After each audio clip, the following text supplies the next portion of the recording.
दोस्तों welcome to the stock for long term. तो आज हम ऐसे कंपनी के बारे में बात करने वाले हैं जो लॉन्ग टर्म में आपकी वेल्थ क्रिएट कर सकता है। एज अ रिटेल इन्वेस्टर हम बहुत जल्दी पैनिक हो जाते हैं। तो दोस्तों हमेशा याद रखना कि निफ्टी कभी ऐसे स्ट्रेट लाइन में मूव नहीं होगा, क्योंकि अगर ऐसा होता तो हमेशा हम यहाँ पे बाय कर लेते, यहाँ पे बेच देते, प्रॉफिट ही प्रॉफिट। तो निफ्टी हमेशा इस लाइन में ऐसे ही मूव होगा। तो अगर आपको स्टॉक मार्केट में वेल्थ क्रिएट करना है तो आपको लॉन्ग टर्म के लिए स्टॉक को ख़रीदना होगा, क्योंकि एक सिंपल फॉर्मूला है। आप बाय तो कर लेते हो, लेकिन जब तक आप होल्ड नहीं करते तब तक आप प्रॉफिट नहीं कमा पाओगे।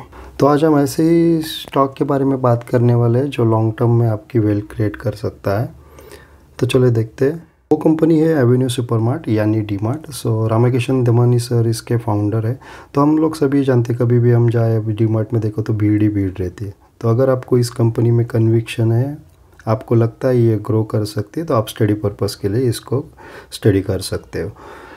मुझे लगता है ये कंपनी डेफिनेटली ग्रो करेगी। ये 4000 5000 का 52 हाई क्या, ये 6000 8000 10,000 तक भी जाएगी, लेकिन आपको उसके लिए होल्ड करना पड़ेगा।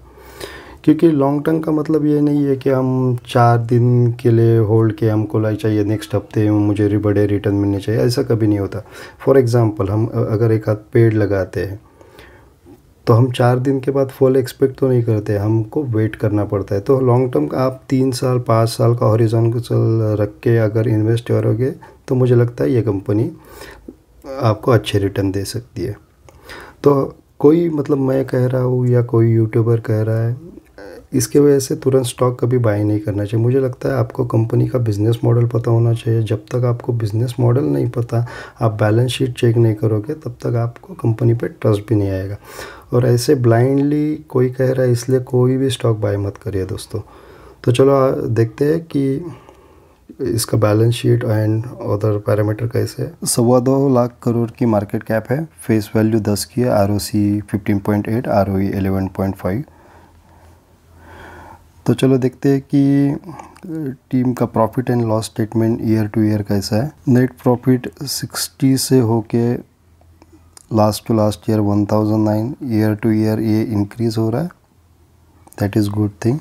एंड EPS भी कंटिन्यूस मोड पे बढ़ रहा है, आप देख सकते हो। तो बैलेंस शीट देखना इम्पॉर्टेंट है, क्योंकि उसमें हमको पता चल जाता है रिज़र्व क्या है, बोरोइंग क्या है कंपनी की। तो रिज़र्व अराउंड ऑलमोस्ट 14,000 करोड़ से ऊपर है, that is a very good thing. And long term borrowing and short term borrowing is 0 है, दैट इज़ गुड।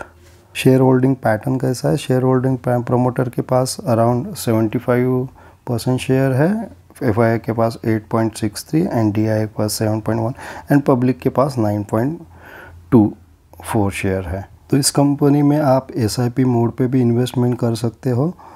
कभी भी दोस्तों बल्क में बाय मत किए, क्योंकि मार्केट वोलाटिल रहता है, तो हमेशा इक्का दुक्का क्वांटिटी आप उठाते जाओ। तो आशा करता हूँ होप आपको ये वीडियो पसंद आया होगा। अगर पसंद आया तो लाइक और सब्सक्राइब कर दो। चलो दोस्तों, thank you for watching this video.